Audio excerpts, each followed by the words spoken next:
Hola, soy el entrenador Ulises Campos y hoy tenemos un segundo video o una presentación sobre los deportes en equipo.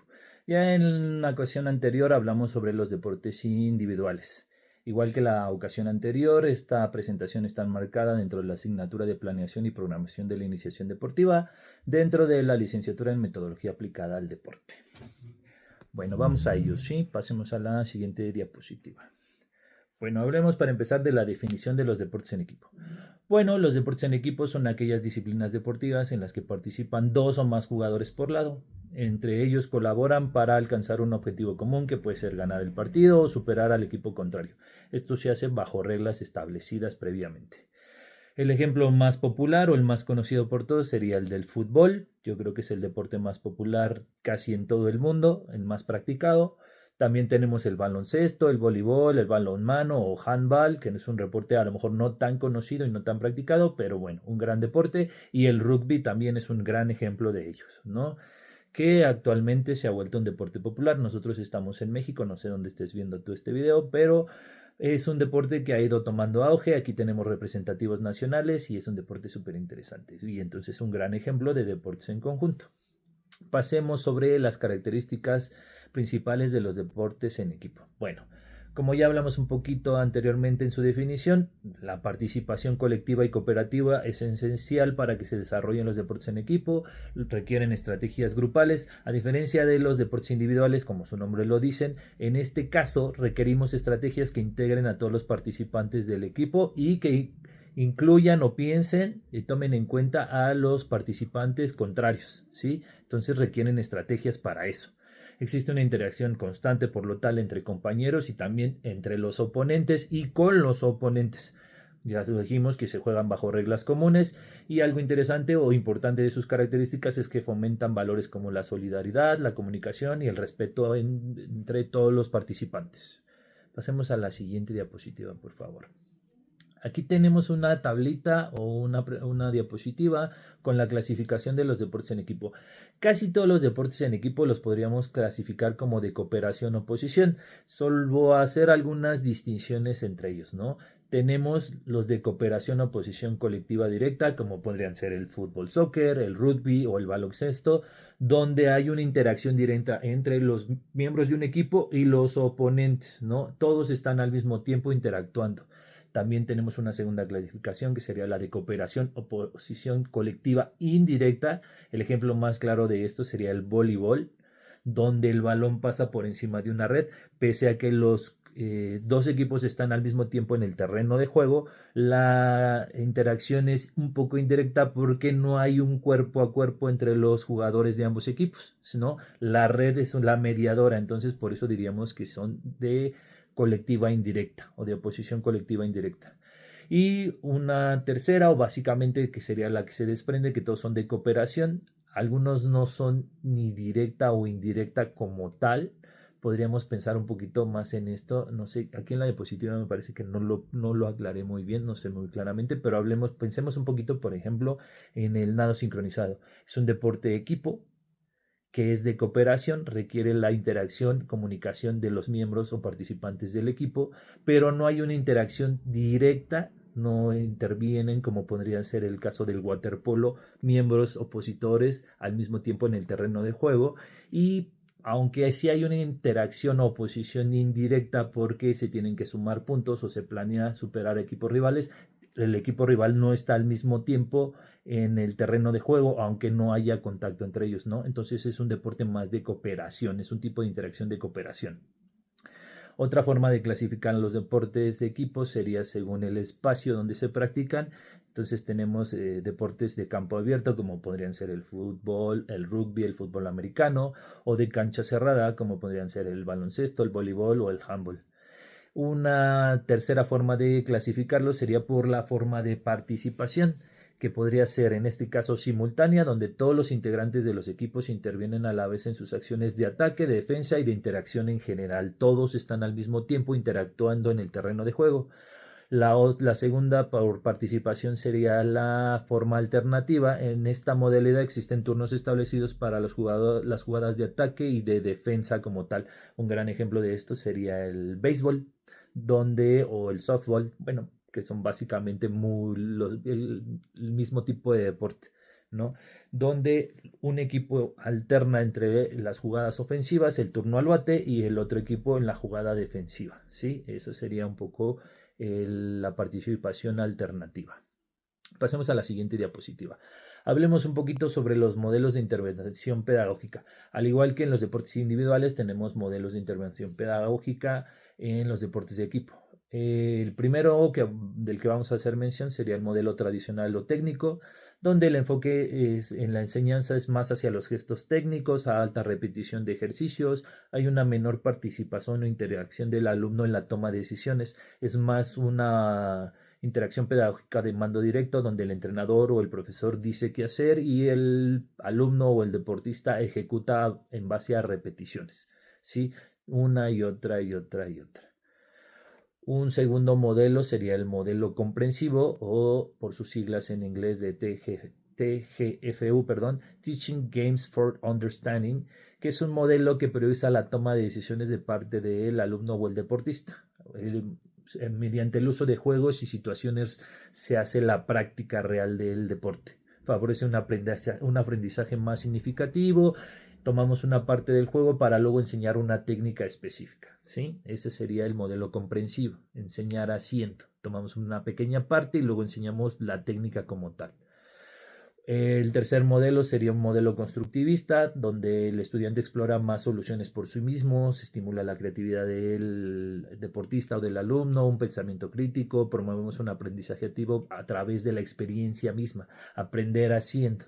¿No? Permitimos que el alumno, el deportista se inmiscuya más directamente en su proceso de aprendizaje o en su proceso de entrenamiento. Le permitimos tomar más decisiones sobre cómo realiza ciertas cosas.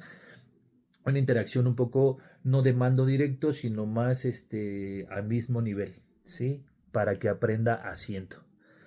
Ahora, un modelo más que me parece súper interesante dentro de los deportes en equipo es el modelo de educación deportiva, o en inglés Sports Education. En este me va a permitir abordar un poquito más, ser un poquito más conciso. Es un modelo que fue propuesto por Sidney Top en 1982.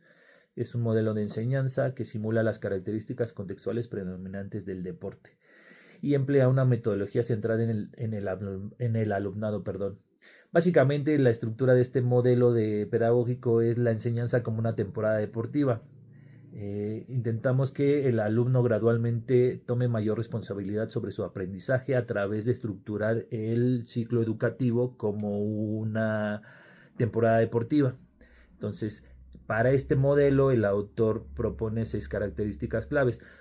Las voy a mencionar, no voy a abordar mucho sobre ellas porque valdría la pena hacer solo una presentación sobre este modelo de educación deportiva. Solo voy a mencionar las 6 características claves, que son: en primer lugar, tenemos la temporada, la segundo sería la afiliación, el tercero el calendario de competiciones, el 4 el registro del rendimiento, el 5 festividad y el sexto un evento final. Lo que intenta este modelo de educación deportiva al integrar una temporada deportiva al contexto educativo es que los estudiantes aprendan otros roles más allá del deporte o del deporte como jugador, sino que se integren y conozcan las perspectivas desde el arbitraje, la capitanía de un equipo, cómo se realiza el marcador, cómo se lleva la estadística, cuál es la parte fundamental del entrenador. Busca fomentar una interacción del modelo educativo a través de conocer todos los aristas, no solo el abordaje de la práctica deportiva per se, sino una práctica más organoléptica de la estructura deportiva, ¿no? Incluyendo en la planeación educativa. Este modelo me parece muy interesante.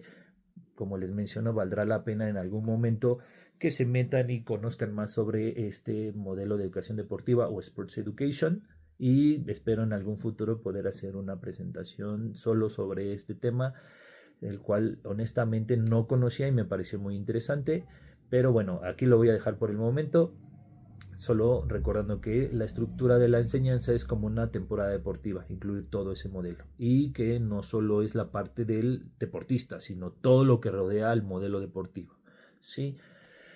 Ahora, hablemos de los principios generales orientados a la práctica. Hay algunos aspectos claves que hay que considerar sobre la práctica deportiva. Entonces, La progresión del aprendizaje debe ser como en cualquier otra área del conocimiento, de lo simple a lo complejo, ¿sí? No ir al revés, para no confundir el proceso de aprendizaje de nuestro alumno o nuestro deportista.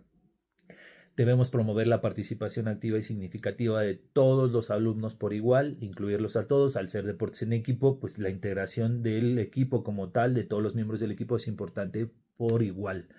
Debemos no olvidar que se requiere un enfoque lúdico. El juego es una herramienta didáctica poderosa, como hemos visto tanto en los deportes individuales como en estos. Y debemos tener perspectivas de inclusión y respeto por los diferentes niveles de habilidad. Si bien muchos entrenadores se nos dice o siempre se ha mencionado que cuando uno planifica debes planificar para tu mejor atleta, esto no significa que no debas tener a consideración o incluir y respetar los diferentes niveles de habilidad, ¿no?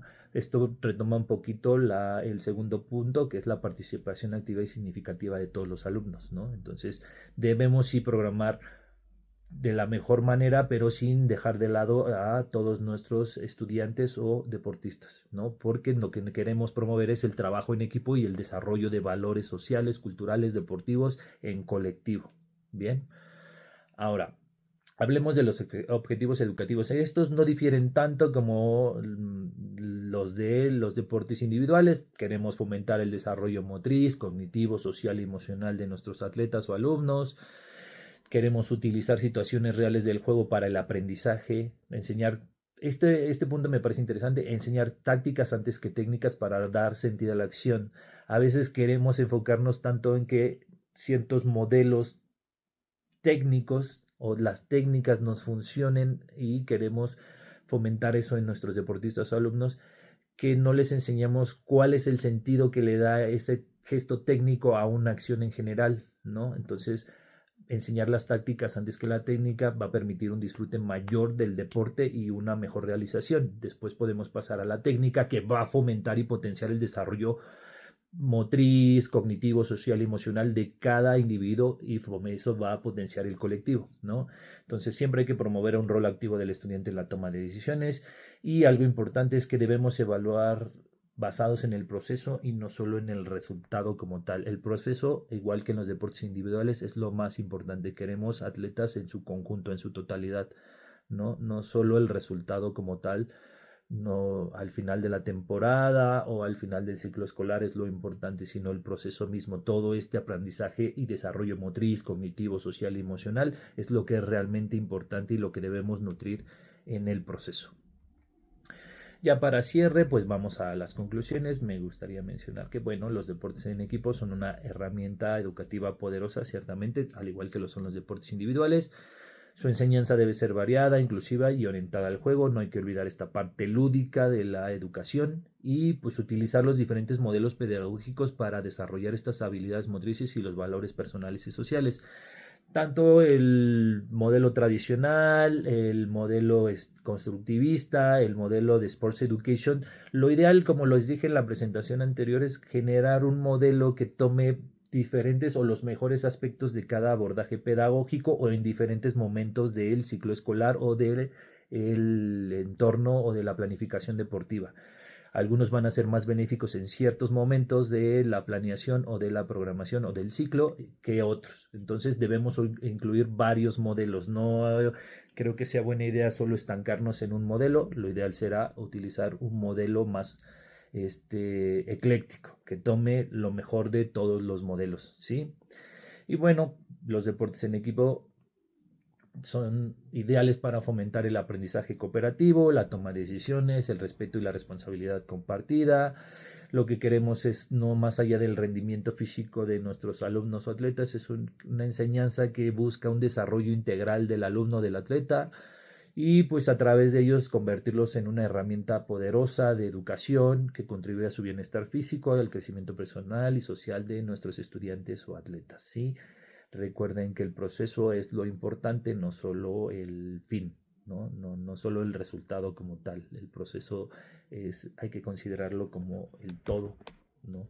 Entonces, creo que por mi parte en esta pequeña presentación es todo. Les agradezco mucho. Aquí les dejo un poquito un vistazo a la bibliografía donde pueden consultar un poquito más sobre estos temas, aprender un poquito más de ellos.